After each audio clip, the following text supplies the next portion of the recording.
Yeah.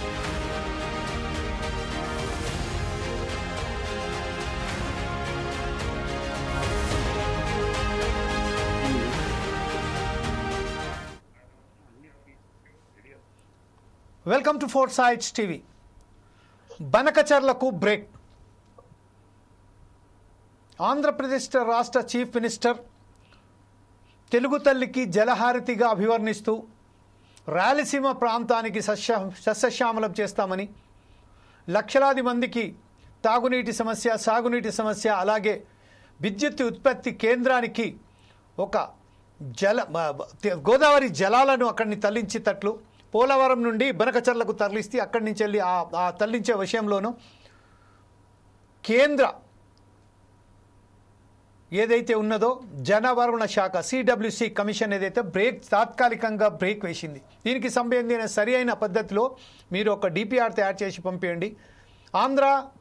Andhra Pradesh నిర్మించబోతున్న బనకచర్లకు సంబంధించి తెలంగాణ రాష్ట్రంతో, అలాగే ఒరిస్సా రాష్ట్రంతో, ఛత్తీస్గఢ్ రాష్ట్రంతో అనేక సార్లు వినతి పత్రాలు, అనేక అనుమతులకు సంబంధించిన అనుమతించడంపై వారికి సంబంధించిన అభ్యంతరాలు వ్యక్తం చేస్తూ ఒరిస్సా, ఛత్తీస్గఢ్, తెలంగాణ రాష్ట్ర ప్రభుత్వాలు ఏదైతే కేంద్ర ప్రభుత్వానికి కోరినాయో ఆ కోరిన వ్యతిరేకత అపీళ్లను దృష్టిలో పెట్టుకొని కేంద్ర సిడబ్ల్యూసి కమిషన్ వారికి అనుమతి నిరాకరించింది. తాత్కాలికంగా మాత్రం బ్రేక్ పడ్డట్టుగా. అంటే దీన్ని ప్రతిష్టాత్మకంగా తీసుకున్న చంద్రబాబు నాయుడు ఇప్పుడు ప్రస్తుతం ఎలా తీసుకువెళ్తారు, దీన్ని ఇంకా ఎలా తీసుకువెళ్ళబోతున్నారు అనే విషయంపై మనం ఈరోజు చర్చించడానికి ప్రయత్నం చేద్దాం. అందులో భాగంగానే ఈరోజు తెలుగుదేశం పార్టీ అధికార ప్రతినిధి అయినటువంటి మనకు కంచర్ల విజయభాస్కర్ గారు మనతోటి జూమ్ లింక్లో ఉన్నారు. అలాగే ఈరోజు సామాజిక విశ్లేషకులైనటువంటి నయనాల గోవర్ధన్ గారు కూడా ఈరోజు మనతో రావడం శుభపరిణామం.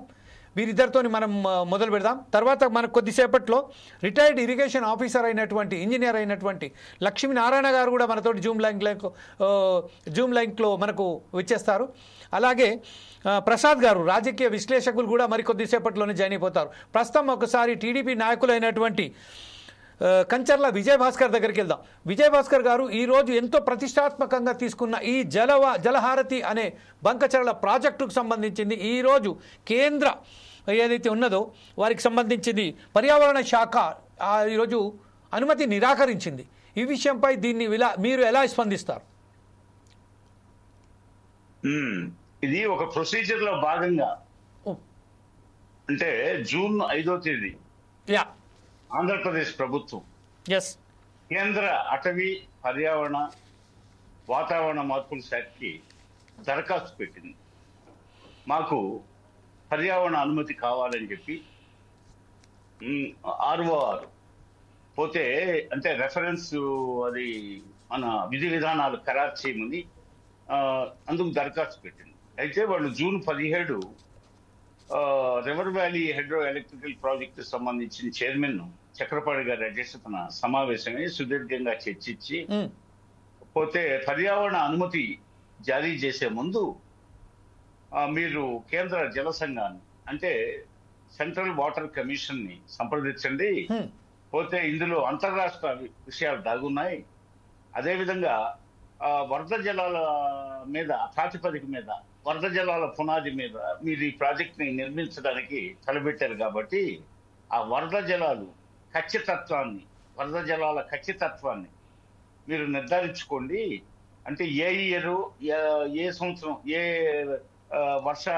వర్షపాతానికి సంబంధించినటువంటి వార్షిక సంవత్సరాలు ఉన్నాయి కదా, నీటిపారుదలకు సంబంధించి ఈ రెయిన్, ఈ వర్ష సంవత్సరాలని దృష్టిలో పెట్టుకొని వాటిని మీరు కొన్ని సంవత్సరాలు వెనక్కి వెళ్ళి ఒక 20 సంవత్సరాలు 30 సంవత్సరాలు వెనక్కి వెళ్ళి సగటు వరద నీటి ప్రవాహాన్ని ఒక అంచనాకి కేంద్ర జల సంఘం వచ్చిన తర్వాత, అంతర్రాష్ట్ర వివాదాలు పరిష్కరించుకున్న తర్వాత పర్యావరణ అనుమతుల కోసం మా దగ్గరికి రండి అనే ఉద్దేశంతో వాళ్ళు ప్రొసీజర్ లో భాగంగా ఒకసారి మరలా పునఃపరిశీలించండి. ముందు సెంట్రల్ వాటర్ కమిషన్ ఈ ప్రాజెక్టు ముందుకు తీసుకెళ్లే బాధ్యత అంతా సెంట్రల్ వాటర్ కమిషన్ది కాబట్టి ఆ సెంట్రల్ వాటర్ కమిషన్ దగ్గరికి పోతే అవన్నీ పరిష్కారం అయిన తర్వాత మా దగ్గరికి రమ్మని వాళ్ళు చెప్పింది. అది చిన్న విషయం, మామూలు ప్రొసీజర్ లో భాగం, అది రొటీన్ గా జరిగే విషయం. అది దానికి ఏం చేస్తున్నారంటే కొంతమంది దీన్ని రాజకీయంగా ఆ, మ- మా మా మేము ముందుగా స్టెప్ తీసుకున్నాం, ఇది మేము వ్యతిరేకించాం కాబట్టి కేంద్రం అక్కడ ఆపేసింది. లేదు మేమేమో ముందు స్టెప్ తీసుకున్నాం అని ఒక పార్టీ. ఈ విధంగా ఇక్కడ తెలంగాణలో నెలకొన్న ఈ రాజకీయ కుమ్ములాటంలో ఈ బనకచెర్ల ప్రాజెక్టుని, మానవాళి శ్రేయస్సుకు ఉపయోగపడే ఈ ప్రాజెక్టుని, అదే విధంగా వరద జలాలు ఉప్పొంగే జీవజలాలు ఉప్పు సముద్రం పాలవుతుంటే పోతే మానవాళికి ఉపయోగించుకోవడం మేలా, లేకపోతే సముద్రం పాలు కావడం మంచిదా? ఒక్కసారిగా నిద్రావస్థలో ఉన్నటువంటి ఈ ప్రాంతం వాసులు ఒక్కసారిగా ఈ రాజకీయ పార్టీలు వెంటనే మేము ముందంటే ఈ ప్రాజెక్టుని అడ్డుకోవడానికి మేమే ముందు ప్రయత్నించాం, ఇది మా విజయం అని చెప్పేసి ఎవరికి వాళ్ళు చెప్పుకుంటున్నారు. చెప్పుకుంటే మాకేం అభ్యంతరం లేదు. మేము వరద జలాల ప్రాతిపదికగా ఈ ప్రాజెక్టుని నిర్మించడానికి మా ప్రభుత్వం సంకల్పించింది. పోతే 2 కోట్ల మంది సుమారు రాయలసీమ ప్రాంతవాసులు ఉన్నారు. ఆ 2 కోట్ల మంది రాయలసీమ ప్రాంతవాసులకి పోతే త్రాగునీరు, పారిశ్రామిక అవసరాలు, అదేవిధంగా 400 మెగావాట్ల విద్యుత్ ప్రాజెక్టు, ఇవన్నీ ఈ 200 టీఎంసీల ఈ వాటర్ గోదావరి జలాలు, వరద జలాల ద్వారా బనకచెర్ల ప్రాజెక్టుకి తీసుకెళ్తే ఈ విధంగా లబ్ధి పొందుతారు. సుమారు 3 లక్షల హెక్టార్లు కొత్తగా సాగులోకి వస్తాయి. 9.14 lakh హెక్టార్స్ ఆయకట్టు స్థిరీకరణ జరుగుతుంది. ముందుగా నేను చెప్పినట్లు 20% 20 టీఎంసీల వాటర్ పారిశ్రామిక అవసరాలు కేటాయించవచ్చు. అదేవిధంగా 80 లక్షల ప్రజలు దాహార్తిని తీర్చొచ్చు. అదేవిధంగా దీనికి పారిశ్రామిక అవసరాలకి తీర్చొచ్చు. కాబట్టి ఇన్ని రకాల బహుళ ప్రయోజనాలు, 400 మెగావాట్ల విద్యుత్ ప్రాజెక్టుగా నిర్మించవచ్చు. కాబట్టి ఈ బహుళ ప్రయోజనాలు ఉన్న ప్రాజెక్టు నీరు అనవసరంగా సముద్రానికి పోయే బదులు మానవాళి ప్రయోజనాలకు ఉపయోగించుకుంటే బాగుంటుంది. మేము నికర జలాల విషయంలో వేలు పెట్టడం లేదు. అది బచావ్ ట్రిబ్యునల్ అవార్డుకి సంబంధించిన కేటాయింపులు అవి ఉన్నాయి. మేము వాటి జోలికి పోవటం లేదు. పోతే ఎక్కడో నాసికా త్రయంబకంలో పుట్టిన గోదావరి ఇప్పుడు ఈ రోజు అక్కడి నుంచి సన్నగా Godavari begins with small, but అది మధ్యలో ఉపనదుల్ని, అదేవిధంగా ఇంకా ఉపనదుల్ని కలుపుకుంటూ చివరికి తెలంగాణలో భద్రాచలం దగ్గరికి వచ్చేళ్ళకి మహా ఉగ్రరూపం దాల్చి రాజమండ్రి, ఆ పోలవరం పరిసర ప్రాంతాలకు వచ్చేటప్పటికి ఇంకా ఆ ఉగ్రరూపం మరింత భారీగా పెరిగి, అదేవిధంగా రాజమండ్రి దాటిన తర్వాత అది వశిష్ట, వైనతేయ, గౌతమిగా 3 పాయలుగా సముద్రంలో కలుస్తుంది. కాబట్టి మరి ఆ గోదావరి ఉగ్ర రూపానికి, దాని ఆగ్రహానికి పోతే ప్రతి సంవత్సరం పశు నష్టం, ప్రాణ నష్టం, ఆస్తి నష్టం, పంట నష్టం, అదేవిధంగా పంట భూములు మేట వేయడం, తద్వారా కోట్లాది రూపాయల నష్టాలు, మరో పక్క ప్రాణ నష్టాలు, పశువులు, మూగజీవాల నష్టాలు జరుగుతుంది. కాబట్టి వాటిని నివారించినట్టుగా ఉంటుంది. అదే విధంగా కరువు పీడిత, క్షామ పీడిత ప్రాంతమైనటువంటి ఆ రాయలసీమని ఆదుకున్నట్టుంటుంది. తద్వారా అక్కడ 400 మెగావాట్ల విద్యుత్ ఉత్పత్తి చేసుకుంటాం. ఉన్న ఆయకట్టుని స్థిరీకరించడానికి మేము దాన్ని ఉపయోగించుకుంటాం. కొత్త ఆయకట్టు సాగులోకి వస్తుంది. త్రాగునీటి అవసరాలు కూడా దాహార్తి తీరుతుందనే ఉద్దేశంతో, ఈ బృహత్ సంకల్పంతో మానవాళి ప్రయోజనాలకు ఉద్దేశించిన ఈ ప్రాజెక్టు సముద్రానికి వృధాగా ఇప్పుడు తరతరాల నుంచి, 100 సంవత్సరాల నుంచి గోదావరి ఏనాటిదో ఈ పావన గోదావరి, ఆ పావన గోదావరి నీటిని మానవాళికి ఉపయోగపడేలా ఉపయోగించాలనే సత్సంకల్పంతో మా కూటమి ప్రభుత్వం సంకల్పించింది. ఇందులో ఎవరు గెలుపు ఒకరిది, ఓటమి ఒకరిది కాదు. గెలుపోవటం ఎందుకంటే పోతే ఇక్కడ స్థానిక రాజకీయాలు ఉంటే మీరు కొట్లాడుకోవచ్చు, మేము అందులో వేలు పెట్టాం. మాకు 2 కళ్ళ సిద్ధాంతం తెలుగుదేశం పార్టీది. మాకు తెలుగు జాతి ప్రయోజనాల కోసం తెలుగుదేశం పార్టీ పుట్టిందే తెలంగాణలో హైదరాబాద్ నడిబొడ్డును పుట్టింది. పోతే తెలుగు జాతి ప్రయోజనాలే మాకు ముఖ్యం. ఆంధ్రవాడ పార్టీ అని తెలంగాణ సెంటిమెంట్ రాజేస్తున్నారు. మరి జాతీయ పార్టీ కాంగ్రెస్ ఎక్కడ పుట్టిందండి? అది మన సొంత పార్టీయా? మన తెలంగాణ గడ్డ మీద పుట్టిన పార్టీయా? అదే విధంగా ఇంకా చాలా జాతీయ పార్టీలు ఇక్కడ ఉన్నాయి. మరి ఇవన్నీ మరి ఒక తెలుగు వారి కోసం, తెలుగు జాతి ఆత్మగౌరవాన్ని కాపాడడానికి, తెలుగు ప్రజల సంపన్నుల్ని చేయడానికి, తెలుగు జాతి సర్వముఖ అభివృద్ధి కోసం పాటుపడాలని చెప్పేసి ఆ రోజు ఎన్టీ రామారావు గారు తెలుగుదేశం పార్టీని పెడితే, ఈ తెలుగుదేశం పార్టీ ఆంధ్రవాడ పార్టీ అని చెప్పేసి విజయభాస్కర్ గారు ఇప్పుడు ఎన్నికల కమిషన్ చర్య తీసుకోవాలి మీద.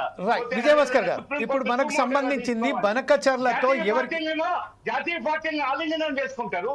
తెలుగు జాతి సమైక్యత కోసం విజయభాస్కర్ గారు సుసంపన్నం చేయడానికి పాటుపడే ఈ తెలుగుదేశం పార్టీని ఆంధ్ర వాళ్ళ పార్టీ అని, ఆంధ్ర వాళ్ళ దొంగలని ముద్రేస్తున్నారు. విజయభాస్కర్ గారు, ఇది ఈ రోజు ఇప్పుడు మనం విజయభాస్కర్ కమిషన్ కూడా సుమోటోగా తీసుకొని విచారించాల్సి, ఆంధ్ర అనే పదాన్ని తొలగించాలా. విజయభాస్కర్ గారు బహుముఖ పండితులుగా ఉన్నటువంటి సురవరం ప్రతాప్ రెడ్డి లాంటి వాళ్ళు, అదేవిధంగా ఒక్క నిమిషం విజయభాస్కర్ గారు, ఒక్క నిమిషం విజయభాస్కర్ గారు, సాంఘిక చరిత్రని ఆంధ్ర అనే పదంతోనే సురవరం ప్రతాప్ రెడ్డి గారు. విజయభాస్కర్ గారు ఒక్క నిమిషం నాకు మాట్లాడే అవకాశం కల్పిస్తారా? విజయభాస్కర్ గారు, ప్రస్తుతం మనం రాజకీయంగా చర్చిస్తలేం, టెక్నికాలిటీగానే బనకచర్ల ప్రాజెక్టు విషయంపై మాట్లాడు. ఇది రాజకీయకు సంబంధించిన డిబేట్ కాదండి. ఈరోజు మనం మాట్లాడుతున్నది టెక్నికల్గా ఇది విజబుల్లా ఈ విషయంపైనే మనం మాట్లాడుతున్నాం. ఇప్పుడు ప్రస్తుతం అనేది అయితే తెలుగుదేశం పార్టీయా లేకుంటే బీజేపీ పార్టీయా లేకుంటే జనసేన పార్టీకి సంబంధించిన మనం చర్చ కాదు. బనకచర్లకు సంబంధించిన టెక్నికల్గా దీని ఎంతవరకు మనం తీసుకెళ్లవచ్చు అంటే రాష్ట్రానికి సంబంధించిన 1980 ఏదైతే మనకు జనవరులకు సంబంధించిన ఒప్పందం ప్రకారం, అలాగే 2014లో ఏదైతే ఒప్పందం జరిగిందో దాని ప్రకారం ఒక్క నిమిషం అండి, ఒకటే నిమిషం, ఆ నికర జలాలు కానీ మిగిలిన జలాలు కానీ దానికి సంబంధించి మనకు టెక్నికల్ గా మనం మాట్లాడుకుందాం ఈ విషయంపై మాట్లాడడానికి. పర్సనల్ గా నేను జస్ట్ ఒకటే విషయం అండి. ఒక 7 minutes తర్వాత నేను కొంచెం బయటకు పోయేది లేదు సార్ ఖచ్చితంగా మీరు ఉండవలసిందే, ఎందుకంటే ఇది టెక్నికల్ గా మనం మాట్లాడుతున్నాం కాబట్టి we have to conclude. Already ఇంకా మన 4 sides నుంచి ఫోన్ వచ్చిన తర్వాత this is the 4th side. ఇంకొక 5-7 minutes మాత్రం మన ఛానల్ రైట్ సార్. అదే విషయంపై ఇంకొక 10 నిమిషాలు మాత్రమే ఉండండి సార్. అప్పటిదాకా మనం నయనాల గోవర్ధన్ గారికి టెక్నికల్ గా మాట్లాడుకుందాం సార్. ఇప్పుడు ఈ డిబేట్ మాత్రం కేవలం రాజకీయంగా కాకుండా టెక్నికల్ గా మనకు రాష్ట్రాల దృష్ట్యా, రాష్ట్రాలకు సంబంధించిన వారికి సంబంధించిన మీరు చాలా మంచి పదాలు ఉపయోగించుకున్నారు. ఏదైతే రాయలసీమ ప్రాంతంలో సస్యశ్యామలంగా నీటి వరద జలాలు ఏదైతే ఉన్నదో అక్కడ సముద్రంలో కలపకుండానే దాన్ని ఉపయోగపరంగా తీసుకోవాలని ఒక మంచి సద్భావనతోనే చంద్రబాబు నాయుడు గారు ఈ నిర్ణయం తీసుకున్నారని చెప్పినారు. దానికి స్వాగతిస్తూ నయనాల గోవర్ధన్ గారు దీన్ని టెక్నికల్గా మనం ఎలా తీసుకుపోవచ్చు, ఈరోజు ఈ 968 టీఎంసీ వాటర్ తెలంగాణ వాడుకోవాలి, 518 టీఎంసీ వాటర్ ఆంధ్రప్రదేశ్ వాడుకోవాలి అని ఒక నిబంధన ఉన్నదండి. దీని విషయంపై మీరు ఎట్లా అని చెప్తారు గోవర్ధన్ గారు? తెలంగాణ మాకు 2 కళ్ళు. అఫ్ కోర్స్ తెలంగాణ ప్రజలు సైతం ఆంధ్రను మన కళ్ళలాగానే చూస్తున్నారండి, తెలుగు వారిని ఉద్ధరించడం కోసం. కాబట్టి మేము తెలంగాణ ప్రాంతానికి ఎలాంటి హాని చేయము. ఖచ్చితంగా ఎవరికి హాని చేయకూడదండి. జలాల మీద సంబంధించింది ఈ విషయంపై Nayanala Govardhan, you are one of the expert, just go head with your version sir please. ప్యానెల్లో డిస్కషన్ లో పాల్గొంటున్నటువంటి మిత్రులకి అందరికీ కూడా అభినందనలు. పోలవరం బనకచర్ల అనుసంధానానికి సంబంధించి కేంద్ర ప్రభుత్వం ఇటీవలే దానిపైన సుదీర్ఘంగా చర్చించి దాన్ని మరింత విస్తృతంగా మిగతా సిడబ్ల్యూసి కేంద్ర జలసంఘం అనుమతులు ముందు తీసుకోవాలి, దాని తర్వాతనే టర్మ్స్ ఆఫ్ రిఫరెన్స్ సంబంధించినటువంటి మదింపు ప్రక్రియని చేపట్టవలసినటువంటి అవసరం ఉంది అని చెప్పేసి దాన్ని తాత్కాలికంగా దాన్ని హోల్డ్లో పెట్టారు. దాంతో పాటు మరికొన్ని విషయాలను కూడా ఈ ప్రాజెక్టు అనుమతి కంటే ముందు ఇంకా అనేక విషయాలను లోతుగా అధ్యయనం చేయాలని చెప్పేసి కూడా అటవీ పర్యావరణ శాఖ, అత్యున్నతమైనటువంటి శాఖ, అటవీ పర్యావరణ శాఖ కింద ఉండేటటువంటి మంత్రిత్వ శాఖ కింద ఉండే అత్యున్నత విభాగం చాలా లోతుగా చర్చించి నిర్ణయం చేసింది. దాంతోపాటు అంటే అసలు వరద జలాలు, నికర జలాలకు సంబంధించినటువంటి ఒక లోతైనటువంటి అధ్యయనాన్ని చేయాలి. అసలు ఆ వరద జలాలకు సంబంధించినటువంటి లోతైనటువంటి విశ్లేషణ ద్వారా వచ్చినటువంటి ఫలితాలను కూడా లోతుగా పరిశీలించాలని చెప్పేసి కూడా వాళ్ళు చెప్పడం జరిగింది. దాంతోపాటు ఇంకో ముఖ్యమైనటువంటి విషయం ఇక్కడ అంటే ఈ గోదావరి వాటర్ కు సంబంధించినటువంటి విషయాల్లో అంతర్రాష్ట్ర జలాల వివాదాలు, అంటే ఈ గోదావరి నీళ్ళని ఏ రాష్ట్రాలు పంచుకుంటున్నాయి, వాటి మధ్య ఉండేటటువంటి అంతర్రాష్ట్ర నీటి వివాదం ఏంటి, నీటి డిస్ప్యూట్స్ ఏంటి అనేటువంటి విషయాన్ని కూడా లోతుగా మరింత పరిశీలించాలి. ఈ ప్రాజెక్ట్ ఏదైతే ఉందో పోలవరం బనకచెర్ల ప్రాజెక్టు మరొక అంతర్రాష్ట్ర జల వివాదాల సమస్యకు కారణం కాకూడదు అనేటటువంటిది కేంద్ర ప్రభుత్వం ఆధ్వర్యంలో ఉండేటటువంటి మంత్రిత్వ శాఖ ఒక స్పష్టమైనటువంటి వైఖరి తీసుకుంది. దాంతోపాటు దీనికి సంబంధించినటువంటి TOR టర్మ్స్ ఆఫ్ రిఫరెన్స్ కు సంబంధించినటువంటి చర్చ, దాని ఆమోదము, దానికి సంబంధించినటువంటి అన్నిటిని కూడా నిర్ణయించబోయే ముందు జలసంఘం నుంచి పూర్తి స్థాయి అనుమతులు తీసుకున్న తర్వాతనే పర్యావరణ అనుమతులకు సంబంధించినటువంటి విషయాల దగ్గరికి రావాలి అనేటువంటిది వాళ్ళు క్లియర్ గా చెప్పడం జరిగింది. ఒకటి ఇక్కడ అందరు గమనించాల్సినటువంటి విషయం కూడా మరికొన్ని ఉన్నాయి. అంటే తెలంగాణలో మా గత ముఖ్యమంత్రి గత 10 ఏళ్ళు పరిపాలించినటువంటి కల్వకుంట్ల చంద్రశేఖరరావు ప్రభుత్వం అంటే కాళేశ్వరం పేరిట ఏదైతే ఒక ఘోరమైనటువంటి తప్పులు చేశారో, ఇప్పుడు అంటే బనకచెర్ల కాళేశ్వరం కూడా ఒక బిగ్ లిఫ్ట్ ఇరిగేషన్, అది చివరికి అంటే చెట్టు చివరికి వచ్చేసరికి ఆ లిఫ్ట్ ఇరిగేషన్ యొక్క నీళ్ళని రాష్ట్ర ప్రభుత్వం భరించడం కానీ, ప్రజలు వాడుకోవడం కానీ, లేదా ఎకరాకు 1,50,000 రూపాయలు అవుతున్నాయి దాదాపు. అలానే ఈ పోలవరం నుంచి బనకచెర్లకు వెళ్ళేటటువంటి మిత్రులు ఆంధ్ర నుంచి పార్టిసిపేట్ చేస్తున్నటువంటి డిబేట్ లో నాతో పాటు పార్టిసిపేట్ చేస్తున్నటువంటి తెలుగుదేశం నాయకులు కూడా ఆలోచించాలి. అంటే అన్ని దశల బనకచెర్ల ఎత్తిపోతల్లో ఇది వాస్తవంగా వైబుల్ కాదు. మేమేదో తెలంగాణలో పథకాలు లేదా ఆంధ్ర పథకాలని ఒక ప్రాంతాన్ని పక్షపాతంతోనో మరో ప్రాంతాన్ని అభిమానంతో చూసేవాళ్ళం కాదు. అది ఒక సుస్థిరమైనటువంటి దృక్పథంతో చూసేవాళ్ళం. మేము ఏ రాజకీయ పార్టీకి చెందినటువంటి వాళ్ళకి కాదు. నీటిపారుదల ప్రాజెక్టులకు సంబంధించి, ముఖ్యంగా ఎత్తిపోతలకు సంబంధించినటువంటి విషయాల్ని చాలా ఆర్థికంగా ఇది ఫీజిబుల్ అవుతుందా కాదా, లేకపోతే పర్యావరణ పరంగా ఇది ఫీజిబుల్ అవుతుందా కాదా అనేటువంటి విషయాలను లోతుగా పరిశీలించినటువంటి ఒక ఇండిపెండెంట్ పరిశోధకులు, రీసెర్చర్స్. అయితే సేమ్ పోలవరం బనకచెర్ల ఏదైతే ఉందో ఇక్కడ కాళేశ్వరం ప్రాజెక్టు కూడా సేమ్ అలాంటిది. కాబట్టి దీనికంటే ముఖ్యంగా పోలవరం ఆంధ్ర ప్రాంతంలో ఏమైనా తెలుగుదేశం ప్రభుత్వం కానీ మరే ప్రభుత్వం కానీ రాయలసీమ ప్రాంతానికి నీళ్లు ఇవ్వాలనుకుంటే పోలవరం ప్రాజెక్టు నుంచి బనకచెర్లకి, పెన్నా బేసిన్ కి కానీ కృష్ణా బేసిన్ కి కానీ నీళ్లు తీసుకెళ్లడం కాకుండా అసలు ఆ ప్రాంతంలో కురుస్తున్నటువంటి ఆ నెత్తిపైన ఆకాశంలోంచి కురుస్తున్నటువంటి వర్షాన్ని ఎక్కడికక్కడ వాటర్ షెడ్ అంటే హనుమంతరావు 4 వాటర్ కాన్సెప్ట్ ఏదైతే ఉందో, 4 వాటర్ కాన్సెప్ట్ అంటే నేను ఒక నిమిషంలో చెప్తాను. వర్షపు నీరు, రెండవది ఉపరితలంలో నీళ్లు ఆపడం, ఒక అత్యంత చౌకగా ఉండేటటువంటి నిర్మాణాల ద్వారా ఆ ఉపరితల నీళ్లు సర్ఫేస్ వాటర్ భూగర్భ నీళ్లుగా మారుతుంది, భూగర్భంలో నీటి శాతాన్ని పెంచుతుంది. భూగర్భ నీరు ఏదైతే ఉందో అది మళ్ళీ భూమి లోపల ఉన్నటువంటి మట్టి యొక్క తడిని అంటే నేల తేమ శాతాన్ని కూడా పెంచుతుంది. అంటే వర్షపు నీరు, ఉపరితల నీరు, దాంతోపాటు భూగర్భ నీరు, మట్టి తేమ, సాయిల్ మ్యాచర్, ఈ 4 విషయాలతో మనకు వ్యవసాయానికి సంబంధించినటువంటి అవసరాలన్నీ తీరుతాయి. కాబట్టి ఇక్కడ నుంచి ఎక్కడో పెన్నా బేసిన్ కి కృష్ణా బేసిన్ కి ఎత్తిపోవడం అనేటువంటిది మరొక మెగా కృష్ణారెడ్డిని, మరొక కాంట్రాక్టర్లకి, మా తెలంగాణ రాష్ట్ర ఖజానాని మెగా కృష్ణారెడ్డికి, mega engineering and infrastructure limited కి సమర్పించినట్టే ఇక్కడ ఆంధ్ర రాష్ట్ర ఖజానాని అక్కడ భారీ బడా కంపెనీలకి ఆంధ్ర ప్రజల ఖజానాని కొలగొట్టడం తప్ప ఇది ఎన్నికల కొరకు ఉపయోగించేటటువంటి ప్రాజెక్టులు. ఎన్నికల్లో ఒక వరదలాగా నీళ్ళు ఈరోజు గోదావరిలో ఎలా పోతున్నాయి అంటున్నారో, మా ఇక్కడ రాష్ట్రంలో ఉన్నటువంటి కేసీఆర్ ప్రభుత్వం ఆయన ఈ ప్రాజెక్టులన్నీ చేపట్టిన తర్వాత 2 ఎన్నికల్లో కూడా మొత్తం భారతదేశంలో ఎవరు ఖర్చు పెట్టినంత భారీ ఎత్తున ఎన్నికల అవినీతి విపరీతంగా పెరిగింది. అది చాలా క్లియర్ గా.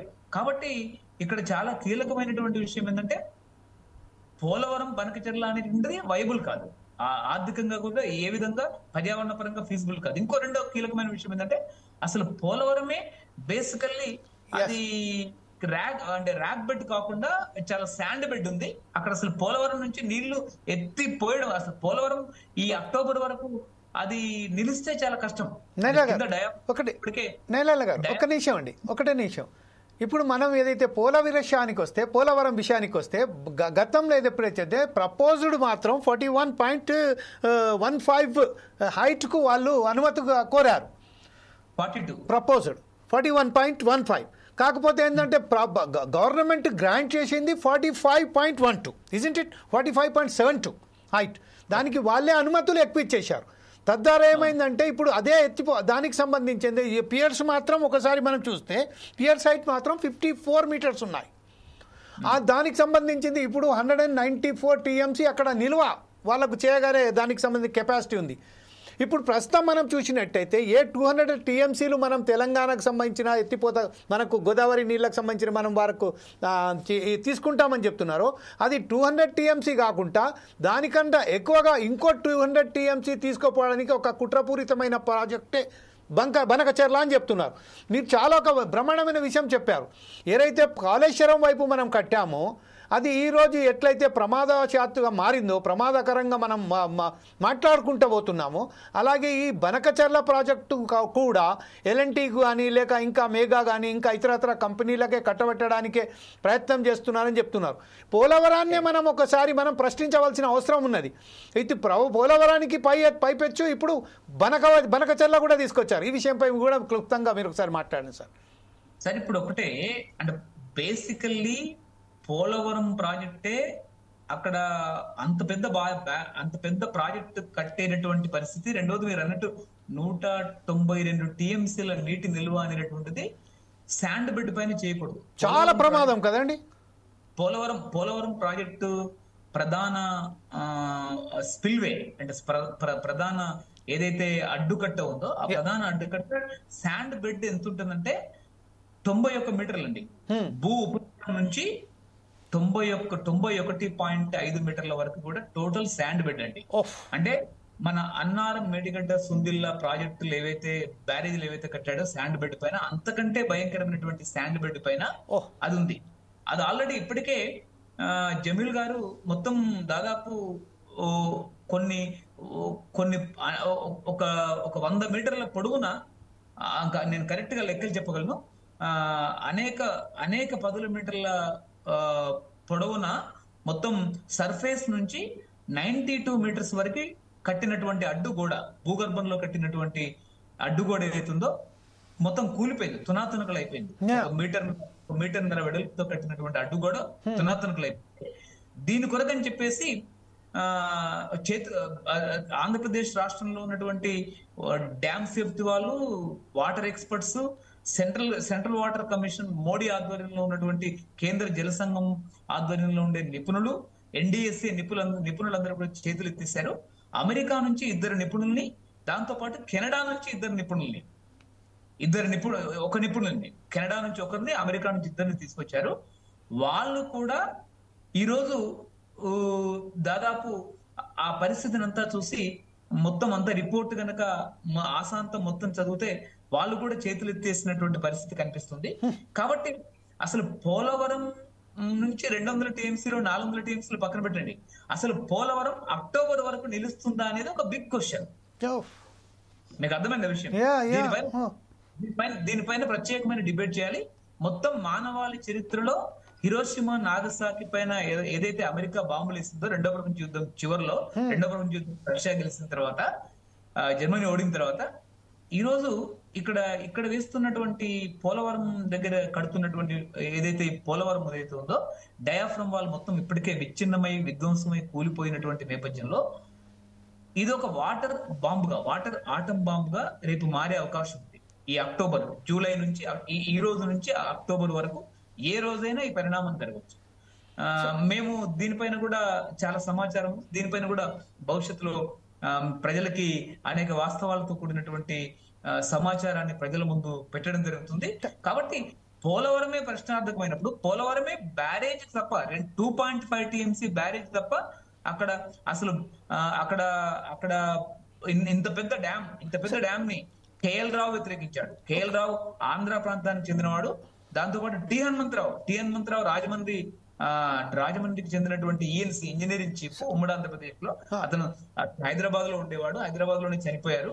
అతను కూడా తను జీవించినంత కాలం అక్కడ బ్యారేజ్ తప్ప వేరే కట్టడానికి వీల్లేదని. మరొకసారి మీకు నేను మీతో ఒక విషయం తెలుసుకున్నాను సార్. ఇంత పెద్ద ప్రమాదకరమైన ఈ ప్రాజెక్టులకు సంబంధించింది నిర్మాణం చేసే విధంగా ఏదైతే డిపిఆర్ వారు ప్రజెంట్ చేశారో, దాని తర్వాత అనుమతులు పొందారో, దానికి పోలవరానికి జాతీయ హోదా కూడా కల్పించారు.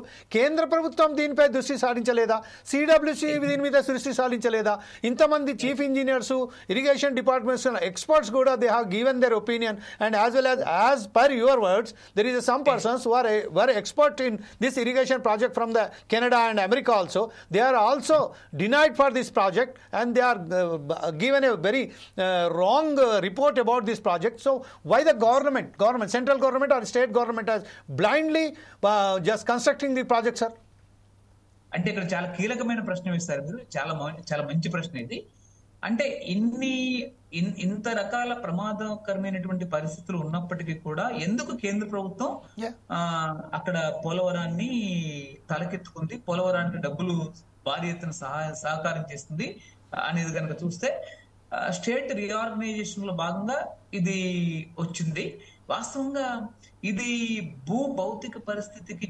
భౌతిక పరిస్థితికి చెందినటువంటి అనువైనదా కాదా అనేటటువంటి ప్రాజెక్ట్ కాదు.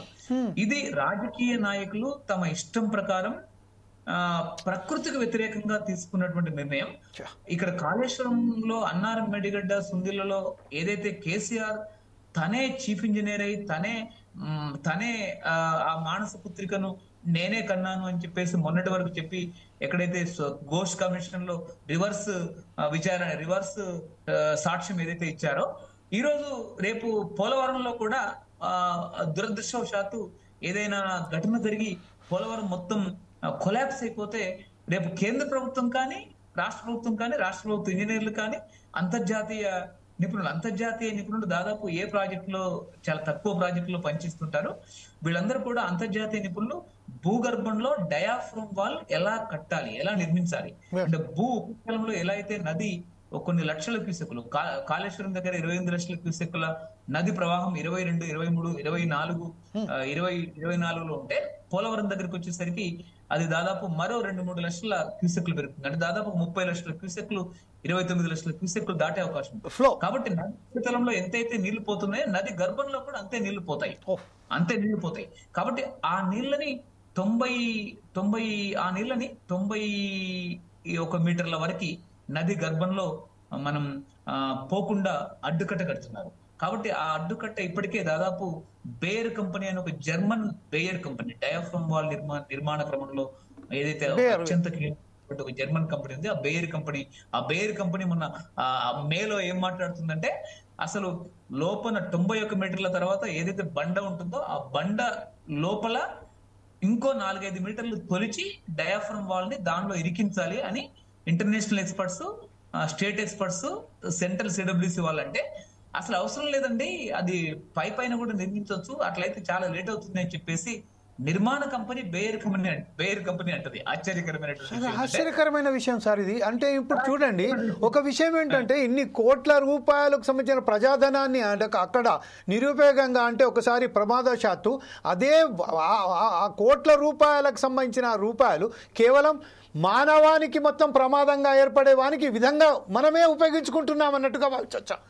అంటే ఎంత ప్రమాదకరంగా, అంటే ఒక పోలవరానికి సంబంధించిన కాకుండా ఇప్పుడు మనం ఏ విషయంలోనికి వస్తే, మీరు చాలా ఒక మంచి బ్రహ్మాండమైన పేరు, ఈ ప్రజలకు ఈ విషయాన్ని ఎందుకు మనం చేర్పించలేకపోతున్నాము? అంటే ఇప్పుడు కేవలం ప్రభుత్వాలు ఏం చేస్తున్నాయంటే, ఒక ప్రభుత్వం మీద ఒక పార్టీ మీదనే వారు ఏదైతే రెచ్చగొట్టే విధానాలుగా ఇప్పుడు మనం చూసాము. 2 నిమిషాలలో మాట్లాడిన మన విజయభాస్కర్ గారు ఏం మాట్లాడారు? కాంగ్రెస్ వాళ్ళు కానివ్వండి, అక్కడ టీఆర్ఎస్ వాళ్ళు కాదు, వారు చేసుకుంటున్నారు, ఆంధ్రప్రదేశ్కి రాష్ట్రానికి మా 2 కళ్ళు అన్నట్టుగా చెప్పి ఈ ప్రాంతాలలో విభేదాలు సృష్టించి రాజకీయ పార్టీలు తన పబ్బం కలపడానికే ఇంత పెద్ద ప్రాజెక్టులను, ఇంత ప్రమాదకరమైన ప్రాజెక్టులను నిర్మించుతున్నారు అని చెప్పుకోవచ్చా సార్? ఒక విషయం అండి, Yeah, please. ఇక్కడ ఎందుకు మీరు ఒక మంచి ప్రశ్న వేశారు మళ్ళీ ఒకసారి. ఎందుకు రాజకీయ పార్టీలు కేంద్ర ప్రభుత్వం మద్దతు చేస్తుందంటే కాళేశ్వరం దగ్గర తెలంగాణకు వచ్చేసరికి 2014 నుంచి 2022 వరకు మోడీ ప్రభుత్వంలోని అన్ని బిల్లులకు కేసీఆర్ మద్దతు చేశారు. ఈ రోజు చంద్రబాబు నాయుడు నితీష్ కుమార్ కేంద్ర ప్రభుత్వానికి మద్దతుగా ఉన్నాడు. కాబట్టి కేంద్ర ప్రభుత్వానికి మద్దతుగా ఉన్నాడు కాబట్టి కేంద్ర ప్రభుత్వం చంద్రబాబు నాయుడు ఏది తలపెట్టినా, తప్పు తలపెట్టినా, ఒప్పు తలపెట్టినా ఆయనకు మద్దతుగా ఉండాలి. ఇది చాలా కీలకమైనటువంటి విషయం. అంటే జగన్ ప్రభుత్వం కేంద్రానికి మద్దతు చేస్తే జగన్ కి మద్దతుగా ఉండాలి. తెలుగుదేశం ప్రభుత్వం కేంద్రానికి మద్దతు చేస్తే తెలుగుదేశం పార్టీకి మద్దతుగా ఉండాలి. ఈ రోజు నితీష్ కుమార్ తెలుగుదేశం చంద్రబాబు పైన ఆధారపడింది కాబట్టి ఇక్కడ ఏం చెప్తే మోడీ అన్ని మూసుకొని దానికి సపోర్ట్ చేయాలి అనేటువంటి వైఖరి చేపట్టింది. ఇది చాలా ఘోరమైనటువంటిది, ఇది చాలా విపత్తు. ఇది ఈ కేంద్రంలో ఉండేటటువంటి వాళ్ళు కూడా ఈరోజు అసలు అక్కడ జరుగుతున్నటువంటి విషయాల పట్ల సమాజానికి ఏమీ చెప్పడం లేదు. ఇది సిడబ్ల్యూసి వాళ్ళందరికీ తెలుసు. మా దగ్గర మేము చాలా అధ్యయనం చేస్తున్నాం. ఆ అధ్యయనం చేస్తున్నటువంటి విషయాలు కనుక చూస్తే అసలు ఇక్కడ కాకినాడ వరకు పోలవరం కనుక 192 టీఎంసీల బ్యారేజ్ కనుక కొలాప్స్ అయిపోతే కాకినాడ వరకు ఉన్నటువంటి రాజమండ్రి కడియం మొత్తం అనేక నగరాలు, అనేక గ్రామాలు, లక్షలాది మంది ప్రజలు తుడిచిపెట్టుకుపోతారు. ఇంకొక విషయం సార్, ఇందులో కేవలం ఇప్పుడు ప్రస్తుతం మనొకసారి కేంద్ర ప్రభుత్వాన్ని కానీ రాష్ట్ర ప్రభుత్వాలు కానీ ఇప్పుడు మనం చూస్తున్నాము, కాంగ్రెస్ ప్రభుత్వం ప్లస్ బీఆర్ఎస్ ప్రభుత్వం ఒకరి మీద ఒకరు బుద్ధ జల్లుకుంటున్నారు. మీరు చేసిన తప్పంటే మీరు చేసిన అంటున్నారు. అలాగే ఆంధ్రప్రదేశ్కి వస్తే జగన్ మీద చంద్రబాబు జగన్ హయాంలో కేసీఆర్ ఇద్దరు కలిసి ఒక దగ్గర కూర్చొని మాట్లాడుకొని తిని భోజనాలు చేసినంత వాళ్ళు పరస్పరంగా మాట్లాడుకొని మీరింత తీసుకోండి, మీరింత తీసుకోండి, మాకింత పంచండి అన్నట్టుగా మాట్లాడి ఈరోజు రేవంత్ రెడ్డి సర్కార్ అలాగే అంటుంది. కాకపోతే ఏంటంటే మీడియా ఎందుకు మౌనపాత్రం వహిస్తున్నారు సార్? ఇంత పెద్ద ప్రమాదం అని తెలిసినప్పటికీ మీడియాకి విషయం తెలియదా? ఇప్పుడు సిడబ్ల్యూసి కానీ, ఎన్విరాన్మెంట్ అని కానివ్వండి, ఫారెస్ట్ డిపార్ట్మెంట్ కానివ్వండి, ప్రతి విషయంలో ఇంకొకటి ఏంటంటే బడ్జెట్ అయితే ఎవరికైనా కానివ్వండి, కేంద్ర ప్రభుత్వం కూడా ప్రజలు ఇచ్చిన దొబ్బే కదా, ప్రజలు కట్టిన ట్యాక్స్ ద్వారానే మళ్ళీ మన కేంద్రం మనకు వాపసిస్తుంది. అది ఆంధ్రాకి కానివ్వండి, ఒరిస్సా కానివ్వండి, ఛత్తీస్గఢ్ కానీ, తెలంగాణ కానివ్వండి. ప్రజలకు విషయం అంటే వారికి చెప్పడంలో ప్రధానంగా మీడియా ఏదైతే పాత్ర పోషించాలో ఎందుకు వైఫల్యమవుతుంది? ఎందుకు ఇలా మౌన ముద్ర వేసుకొని కూర్చున్నది? అంటే ఇక్కడ మీడియాకు సంబంధించినటువంటి విషయాలు సార్, అంటే రాజకీయ పార్టీలు ఎన్నికల్లో విపరీతంగా డబ్బు ఖర్చు పెడతాయి. ఆ ఎన్నికల్లో డబ్బు ఖర్చు పెట్టడం కొరకు ఇలాంటి ప్రాజెక్టులు తీసుకొచ్చారు. భగీరథ, కాళేశ్వరము, లేకపోతే ఇలా మొత్తం పోలవరం, బనకచెర్ల లాంటివి, లేకపోతే ఇలా ఆ ప్రాంతంలో ఎత్తిపోతలు, ఈ ప్రాంతంలో ఎత్తిపోతలు తీసుకొచ్చారు. ఈ డబ్బులతో వీళ్ళు పత్రికలు, టీవీలు అన్ని నడుపుతూ ఉంటారు. కాబట్టి ఎవరి పేపర్ వాళ్ళ పాటనే పాడుతుంది, ఎవరి టీవీ వాళ్ళ పాటనే పాడుతుంది. మీరు మొత్తం తెలంగాణ, ఆంధ్రప్రదేశ్ రాష్ట్రాల్లో కనుక చూస్తే అసలు ఈ పార్టీల మీలాంటి సోషల్ మీడియా డిబేట్లని ఈరోజు ఎక్కువ మంది చూస్తున్నారు. కానీ మేమైతే టీవీ ఇంట్లో పెట్టడమే మానేసాం, మెయిన్ స్ట్రీమ్ మీడియాని చూడడమే మానేసాం.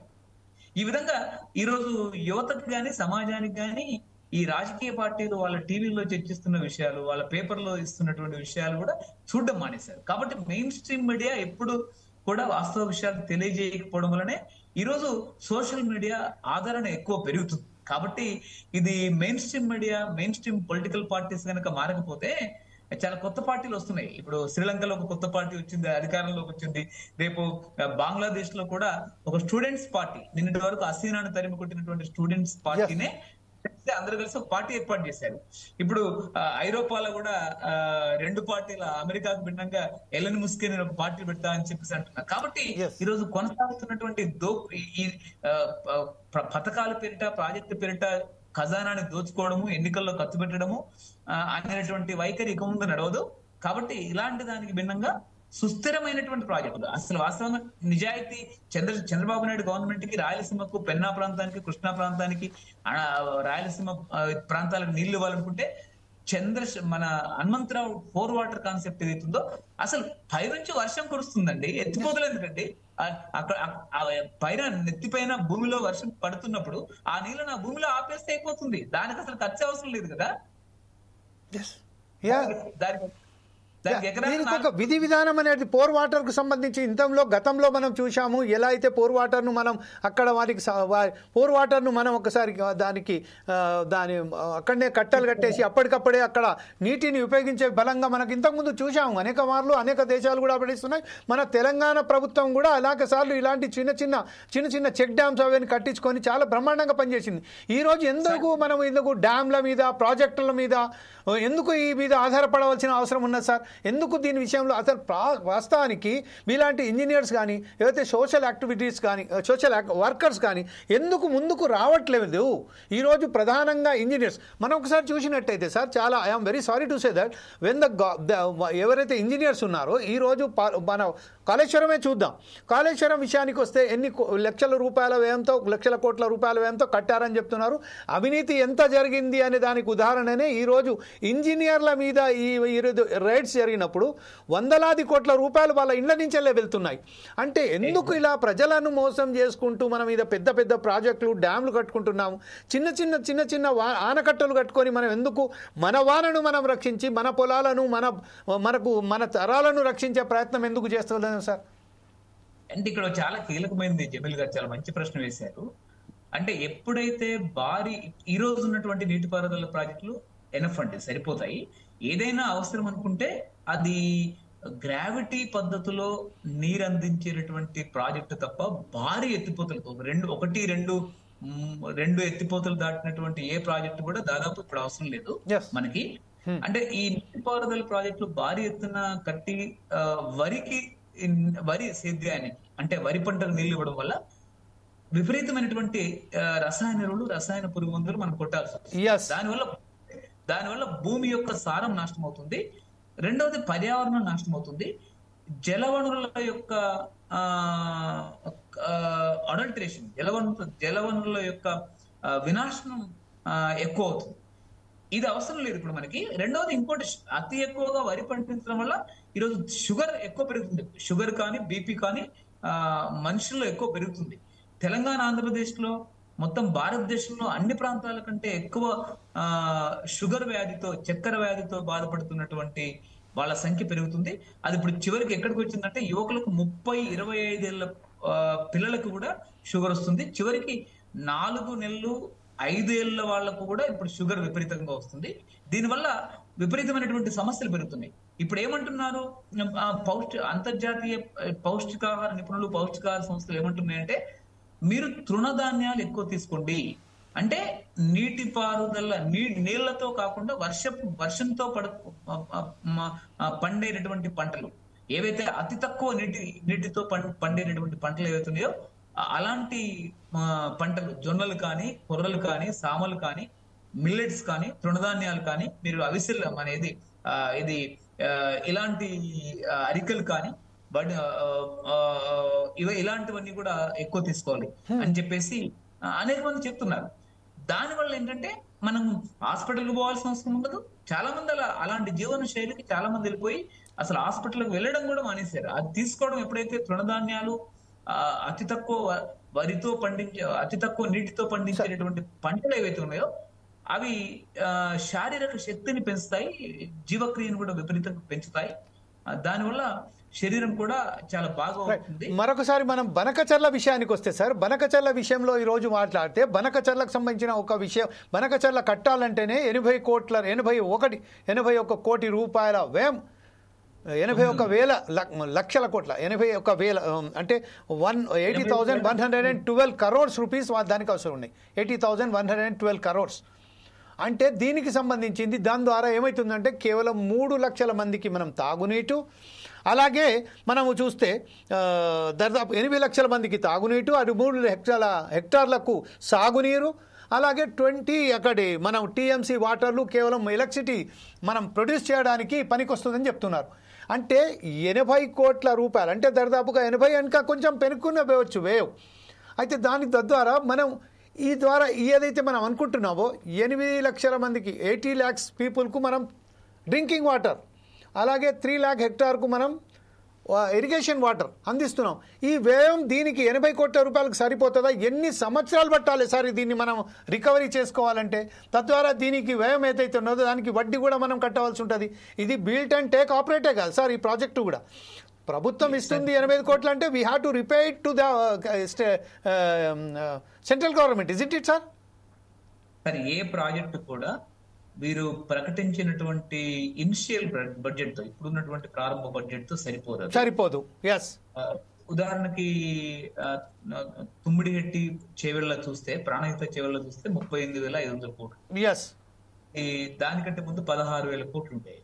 అది రాజశేఖర రెడ్డికి వచ్చేసరికి 38,500 కోట్లు. కాళేశ్వరంకు మార్చిన తర్వాత అది 80,500 కోట్లు అండి కాళేశ్వరం. ఈ రోజు బనకచెర్ల ప్రాజెక్ట్, అదే కాళేశ్వరం కనుక చూస్తే చాలా పిసినారి అంచనాతో కంట్రోలర్ అండ్ ఆడిటర్ జనరల్ ఏమంచనా వేసిందంటే ఆ కాళేశ్వరం ప్రాజెక్టు పూర్తి కావాలంటే సుమారు 1,50,000 కోట్లు కావాలి అని చెప్పింది. 1,50,000 కోట్లు కావాలని చెప్పింది, రాజకీయ నాయకులుగా చెప్పింది. ఈ రోజు బనకచెర్ల పోలవరం నుంచి బనకచెర్ల ఎత్తిపోతలు ఏదైతే ఉందో, ఈ ప్రాజెక్టు 81,900 కోట్లు ఇప్పుడున్నటువంటి SSR స్టాండర్డ్ షెడ్యూల్డ్ రేట్స్. ఈ SSR రేట్స్ ఎప్పుడు కూడా జూన్ 1వ తారీఖున మళ్ళీ రద్దయిపోయి మళ్ళీ కొత్త రేట్స్. ఎందుకంటే జూన్ 1 ఏంటంటే ఆ రోజు మెటీరియల్ కాస్ట్ ఎంత ఉంది, అంటే కాంక్రీట్ కాస్ట్ ఎంత ఉంది, సిమెంట్ కాస్ట్ ఎంత ఉంది, తర్వాత ఏమంటారు దాన్ని స్టీల్ కాస్ట్ ఎంత ఉంది, మిగతా రకాల అనేక వాటి కాస్ట్ ఎంత ఉంది అనే దాన్ని బట్టి అప్పుడు SSR నిర్ణయిస్తారు. మళ్ళీ విధంగా ఈ బనకచెర్ల పోలవరం నుంచి బనకచెర్ల ఎత్తిపోతలు ఏదైతే ఉందో, ఇది అయిపోయేసరికి నేను అనుకుంటాను ఎంత కన్సర్వేటివ్ పిసినారి అంచనా అయినా అది సుమారు 2 లక్షల కోట్లకి. ఈ 2 లక్షల కోట్లకు వెళ్ళినటువంటి ప్రాజెక్టు రాయలసీమలకు నీళ్లు ఇస్తుంది అంటే నిజంగా రాయలసీమ ప్రాంతాన్ని వంచడం. రాయలసీమలో 400 మిల్లీమీటర్ల వర్షపాతం కురుస్తుందండి. 4 వాటర్ కాన్సెప్ట్ టి హనుమంతరావు దాని ప్రకారం రాజస్థాన్ థార్ ఎడారిలో 350 మిల్లీమీటర్ల వర్షపాతం ఉన్నటువంటి ప్రాంతంలో, అంటే 35 సెంటీమీటర్ల వర్షపాతం, రాయలసీమలో 40 సెంటీమీటర్ల వర్షపాతం ఉంటుందండి. 35 సెంటీమీటర్ల వర్షపాతం ఉన్నటువంటి చోట 21,000 గ్రామాల్లో నీళ్లు బోర్లు ఏవైతే చచ్చిపోయి ఉన్నాయో ఈ 4 వాటర్ కాన్సెప్ట్ అమలు చేయడం వల్ల అక్కడ చచ్చిపోయినటువంటి బోర్లన్నీ ఎలాంటి మోటార్లు లేకుండా వాటికవే బయటికి నీటి జలలు పంపింగ్ చేసుకున్నాయండి. వాటికవే నీళ్లు పోసాయి. ఇక్కడ 400 మిల్లీమీటర్ల వర్షపాతం ఉంది అంటే అసలు అక్కడ ఉండేటటువంటి వర్షపాతమే ఎనఫ్. ఈ రోజు అంటే ఎందుకు 4 వాటర్ కాన్సెప్ట్ ప్రజలకు చేరడం లేదు అంటే, 4 water concept main stream media ఎందుకు చర్చించడం లేదు? ప్రధాన మీడియా, పొలిటికల్ పార్టీల పత్రికలు, మెయిన్ స్ట్రీమ్ మీడియా అంటే దాంట్లో పంపులు ఉండవు, మెగా కృష్ణారెడ్డి పంపులు ఉండవు. రెండవది లేకపోతే ఎత్తిపోతలకు సంబంధించినటువంటి పైపులు ఉండవు. రెండవది మీకు అనేక దశల్లో ఎత్తిపోతలు అసలే ఉండవు. ఎక్కడ వర్షపు నీరు కురుస్తుందో ఆ కురిసినటువంటి వర్షపు నీరుని భూమి ఉపరితలంలో కొన్ని ప్రత్యేకమైనటువంటి ఒక 2 మీటర్లు, అంటే భూమి కూడా ఎక్కువ నష్టపోకుండా ఒక ఎకరాకి ఒక 2-3 గుంటలు, అంటే దాదాపు అతి తక్కువ భూభాగం, ఆ భూభాగంలో మనకు ఏది వాటర్ షెడ్ ఒకటి ఏర్పాటు చేసేసి నీటి నిల్వ చేసే కేంద్రాలు, ఆ నిల్వ వచ్చినటువంటి నీరు ఏదైతే ఉందో అది సంవత్సరం అంతా భూగర్భంలో ఉండేటువంటి నీళ్లను నింపేస్తుంది. భూగర్భంలో మనకి పంటకు కావాల్సింది వరిలాగా మొత్తం పంటని ముంచడం కాదండి, వరి చెరుకులాగా పంట వేళ్లకు అవసరమైనటువంటి తేమ ఉంటే సరిపోతుంది. పంట వేళ్లకు అవసరమైనటువంటి తేమ, నీటి శాతం వేళ్లకి కింద రూట్స్ కి అందితే సరిపోతుంది, అంతకంటే ఎక్కువ అవసరం లేదు. కాబట్టి 4 వాటర్ కాన్సెప్ట్ అనేది ఎందుకు చర్చ రాదంటే దీంట్లో రాజకీయ పార్టీలకు డబ్బులు రావు, మెగా కృష్ణారెడ్డి కాంట్రాక్ట్ ఉండవు, రెండవది దీనిలో పంపింగ్ సిస్టమ్ ఉండదు, దీనిలో నవయుగం ఉండడు, దీంట్లో PUCL ఉండడు, దీనిలో ఎలాంటి కాంట్రాక్ట్ ఉండడు. ఇది గ్రామీణ ప్రాంతంలో ఉండేటటువంటి ప్రజలు కలిసి సిమెంట్, స్టీలు, రెండవది ఇంకోటి ఏంటంటే కాంక్రీట్ ఉండదు. సిమెంట్, స్టీల్, కాంక్రీట్, ఇసుక 4 వాటర్ కాన్సెప్ట్ లో ఉండదు. మొత్తం సిమెంట్, స్టీల్, కాంక్రీట్, ఇసుకలోనే మొత్తం దోపిడీ అంతా ఉంటుంది. కాబట్టి ఎవరైతే హనుమంతరావు గారు ఉన్నారో హనుమంతరావు గారు చనిపోయే వరకు దాదాపు ఆయన చనిపోయే వరకు క్రితం వరకు 10 సంవత్సరాల పాటు ఆయనతో మేము చాలా సుదీర్ఘంగా లోతుగా పనిచేశాం. అలాంటి మోడల్ ఇప్పుడు మనకు సంగారెడ్డి జిల్లా, పాత మెదక్ జిల్లా, కల్వకుంట్ల చంద్రశేఖరరావు పాత సొంత జిల్లా గొట్టిగారిపల్లిలో, అంటే జహీరాబాద్ పట్టణానికి 15 కిలోమీటర్ల దూరంలో కొహిర్ మండలంలో గొట్టిగారిపల్లి ఉంటుంది. ఆ చుట్టుపక్కల ప్రాంతాలన్నీ కూడా రాయలసీమ కంటే అత్యంత వెనుకబడ్డ ప్రాంతాలు. కానీ అక్కడ ఆ గొట్టిగారిపల్లికి వచ్చి కనుక చూస్తే ఈ రోజు నీరు వర్షాకాలంలోనే ఇతర ప్రాంతాల నుంచి దిగుమతి చేసుకున్నటువంటి వాళ్ళు ఈ రోజు వాళ్ళు చెరుకు పండిస్తున్నారు. అంటే అక్కడ నీరంతా కూడా ఆ ప్రత్యేకమైనటువంటి 4 వాటర్ కాన్సెప్ట్ పనులు ఏవైతే చేపట్టారో, ఆ నీటి సర్ఫెక్ట్ అంటే భూ ఉపరితలంలో నీళ్లను నిల్వ చేసే స్థలాలు కావచ్చు, లేతే స్థానిక వనరులతో బండలు లేకపోతే మిగతా వాటితో కాలువలు కావచ్చు, లేకపోతే నీరుని భూమిలోకి ఇంకింపజేసేటటువంటి స్టాగ్ గార్డ్ గుంతలు. స్టాగ్ గార్డ్ అంటే పైనుంచి గుట్టపై నుంచి ఎగువ భాగం నుంచి కిందికి నీరు రిడ్జ్ నుంచి కిందికి పడుతున్నప్పుడు, అంటే ఏటవాలు ప్రాంతం నుంచి కిందికి పడుతున్నప్పుడు ఎక్కడికక్కడ నీళ్ళని భూమికి ఇంకింపజేసేటటువంటి ప్రక్రియను స్టాగ్ గార్డ్ గుంతలు అంటారు. ఆ స్టాగ్ గార్డ్ గుంతలు ఆ ప్రాంతంలో మనకి అసలు ఒక 5 వర్షపు నీళ్ళు ఎక్కడికక్కడ ఆగిపోతాయి. భూమిలో నీళ్లు నిల్వ అయిపోయి మొత్తం భూగర్భ జలాలు చాలా ఎక్కువై బావులన్నీ ఓపెన్ బావులు ఏవైతే ఉన్నాయో ఆ నీళ్ళన్నీ కూడా ఉబికి వచ్చి మొత్తం వాగులై పారుతుంటాయి. మే జూన్ జూలై ప్రాంతం, నేను చెప్పేది వేసవి ప్రాంతంలో, మంట వేసవిలో కూడా అక్కడ కూడా మట్టి కొట్టుకుపోదు. మళ్ళీ ఎక్కడ కూడా మట్టి అంటే విలువైనటువంటి భూసారం కొట్టుకుపోకుండా భూసారాన్ని పైనుంచి కింద వరకు ఆపడం కొరకు ఎక్కడికక్కడ చెట్లు నాటుతారు. హనుమంతరావు గారి ఎంత అద్భుతమైందంటే హనుమంతరావు ప్రక్రియని ప్రపంచంలో ఐక్యరాజ్య సమితి ఆధ్వర్యంలో ఉండేటువంటి అనేక దేశాలకు, ఒక 30 దేశాలు, ఆఫ్రికా కంట్రీస్ కావచ్చు, చైనా దేశంలో ఉండేటువంటి అనేక ప్రాంతాల్లో ఇది ఒక 30 దేశాల్లో ఈ ప్రాజెక్టులను అమలు చేశారు. కానీ మన భారతదేశం వచ్చేసరికి ప్రజల ఖజానా, ప్రజల పన్నుల పైన ఆధారపడి బతికి ప్రాజెక్టులు రూపకల్పన చేసి ఆ పన్నుల డబ్బుని రాష్ట్ర బడ్జెట్ ని, రాష్ట్రాల దేశాల బడ్జెట్ ని దోచుకునేటువంటి పొలిటికల్ పార్టీ ఈ స్కీమ్స్ సిస్టమ్, ఈ అన్సస్టైనబుల్ అస్థిరమైనటువంటి ఈ నీటిపారుదల పథకాల వ్యవస్థ ఏదైతే ఉందో ఇది నీళ్లను ప్రజలకు శాశ్వతంగా ఇవ్వకపోగా ఆ ప్రాజెక్టు యొక్క మనుగడను, ఆ ప్రాజెక్టు యొక్క మన్నికను, సుస్థిరతని పూర్తి ప్రమాదంలో పడేసేసి మొత్తం ఆ రాష్ట్ర ఎకానమీని, ఆ రాష్ట్ర ప్రజల భవిష్యత్తును చివరికి మొత్తం దాని పర్యావరణ పరంగా కూడా అది ఎందుకు కూడా అసలు పనికి రాకుండా ఈరోజు మన కాళేశ్వరం ప్రాజెక్టు కనుక మనం చూస్తే, కాళేశ్వరం ప్రాజెక్ట్ లో చంద్రశేఖరరావు 5 సంవత్సరాల్లో ఎత్తిపోసింది, సంవత్సరానికి ఎత్తిపోస్తా అనేది 180 టీఎంసీలు అండి.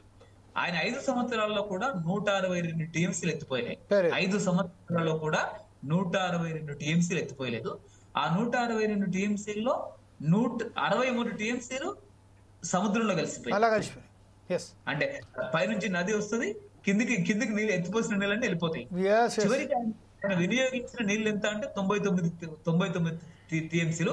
ఆ 99 టీఎంసీల ద్వారా నీళ్లు ఎంత ఇచ్చారు, సాగు భూమికి ఎంత ఇచ్చారంటే కంట్రోలర్ అండ్ ఆర్డర్ ఏం చెప్పిందంటే 42,000 ఎకరాలకు నీళ్లు ఇచ్చిందని చెప్పింది. చంద్రశేఖరరావు దగ్గర ఉన్నటువంటి ఇంజనీరింగ్ చీఫ్ మురళీధర్ రావు, ఆయన సామాజిక వర్గం అత్యున్నత అధికారి ఏం చెప్పారంటే 92,000 ఎకరాలకు మేము నీళ్ళు ఇచ్చామని చెప్పేసి మురళీధర్ రావు చెప్పాడు. ఎందుకంటే డిబేట్ మనొకసారి బనకచర్ల విషయానికి వస్తే, ఈ రోజు బనకచర్లకు సంబంధించింది మనం చూస్తే పర్యావరణ శాఖ మాత్రం తాత్కాలికంగా బ్రేక్ వేస్తున్నారు.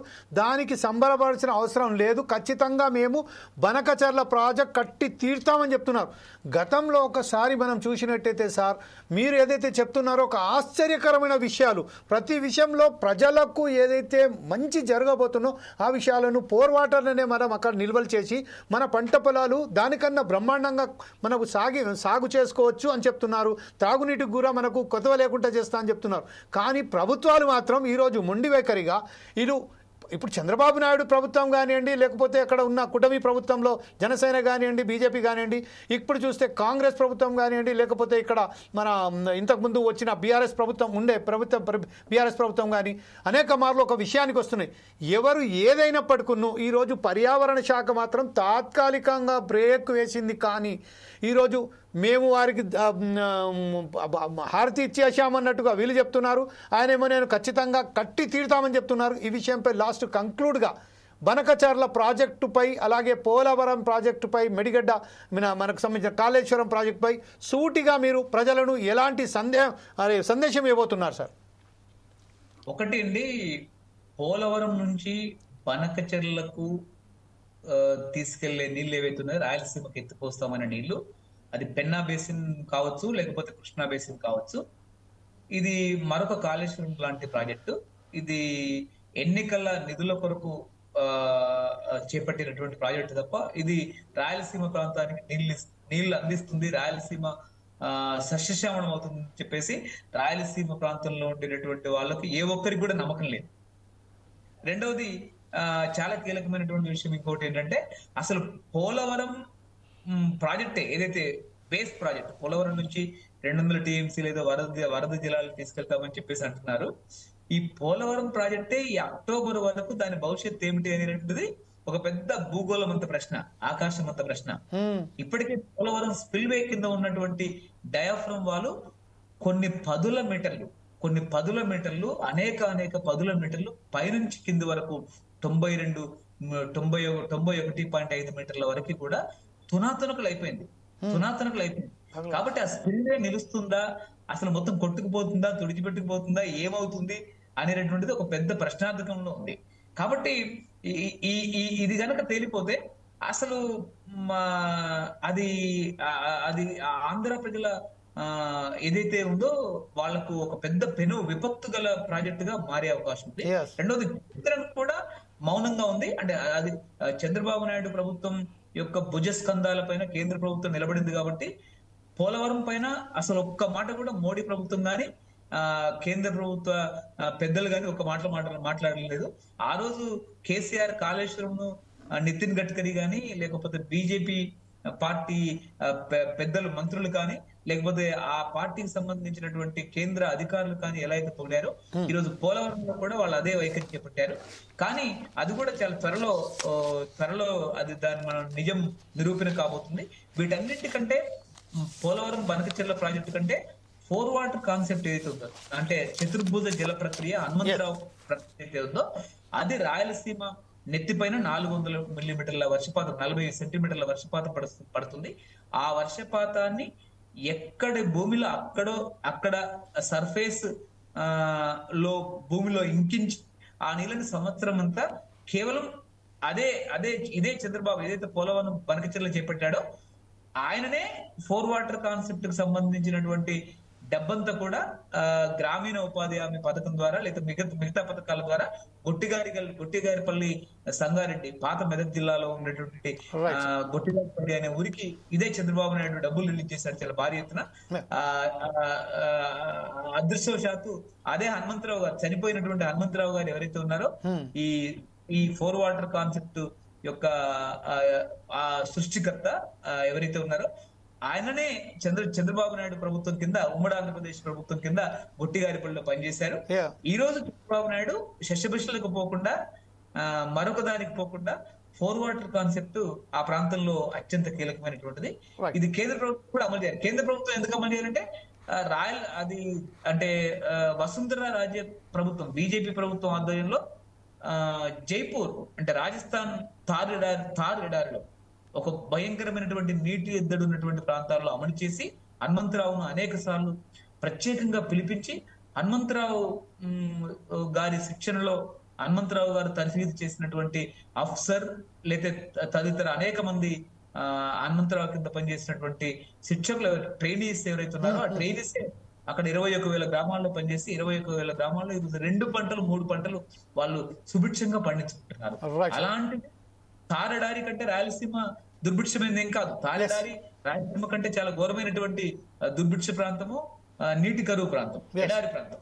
కాబట్టి అది మనం మరొకసారి 4 వాటర్ కాన్సెప్ట్ తెచ్చిపెడదాం. జమీల్ గారిని నేను 4 సైడ్ టీవీని అభినందిస్తున్నాను. Thank you. అవసరమైతే మనం గొట్టిగారిపల్లి కూడా ఒక రోజంతా అది నేను ఏర్పాటు చేస్తాను. దానికి అవసరమైనటువంటి భోజనాలు, ఆ ఏర్పాటు అదంతా నేను చూస్తాను. దానికి అవసరమైనటువంటి కూడా ఖచ్చితంగా సార్, ప్రజలకు సంబంధించిన ఏ సమస్య పట్ల అయినా 4 సైజ్ టీవీ ముంగట ఖచ్చితంగా ముంగటొస్తుందని మనకు హామీ ఇస్తూ, అలాగే ఈరోజు ఈ తెలుగు తల్లికి జలహారతి అని ఒక ప్రాజెక్టు నిర్మించబోతున్న చంద్రబాబు నాయుడు గారు ఈరోజు చాలా స్పష్టంగా మనకు సంబంధించిన నయనాల గోవర్ధనకు ఎంత క్లియర్గా హనుమంతరావు గారు చెప్పిన ప్రాజెక్టులకు సంబంధించిన వివరించారు. దాన్ని దృష్టిలో పెట్టుకొని ఈ సంబంధించింది కోట్ల రూపాయలు, అంటే వేలాది లక్షల కోట్ల రూపాయలు ఎందుకు వెచ్చించడం, కేవలం పోర్ వాటర్ను సమీకరించడం ద్వారా వారికి ఎంత సులభంగా మనకు రైతులకు సంబంధించిన కానీ సాగునీటి సమస్యను ఎంత పరిష్కార మార్గంగా తీసుకుపోవచ్చు అని చాలా క్లియర్గా వివరించారు. దీనికి ప్రభుత్వాలు మొండి వైఖరిగా పోకుండా కేవలం ప్రజల వారికి సంబంధించిన అభివృద్ధి, వారికి సంబంధించిన మంచి కోరుకుంటూ ప్రభుత్వాలు కూడా ఈ నిర్ణయం పట్ల ఒక సానుకూలంగా ప్రవర్తిస్తాయని ఆశిస్తూ 4 సైజ్ టీవీ ఈరోజు నిర్వహించిన ఈ డిబేట్ కార్యక్రమంలో జనకచర్లకు తాత్కాలిక బ్రేక్ కాకుండా శాశ్వతంగా బ్రేక్ పడి అక్కడ పోర్ వాటర్ను ఉపయోగించుకునే విధంగా ఏర్పాటు చేస్తారని భావిస్తూ 4 సైజ్ టీవీ ఈరోజు నయనాల గోవర్ధన్ గారికి ప్రత్యేక ధన్యవాదాలు చెప్తూ, అలాగే మనతోటి పాల్పంచుకున్నందుకు మనకు సంబంధించిన మిత్రులైనటువంటి టీడీపీ నాయకులైనటువంటి కంచర్ల విజయ్ భాస్కర్ గారికి ప్రత్యేక ధన్యవాదాలు. అలాగే ఏ కారణాల చేత రాలేకపోయినందుకు ప్రసాద్ గారికి, లక్ష్మీనారాయణ గారికి కూడా ఒకసారి ధన్యవాదాలు చెప్తూ, రేపు మరొక కార్యక్రమం మేము కూడా వస్తాం. అప్పటిదాకా చూస్తుండండి 4 సైడ్స్ టీవీ.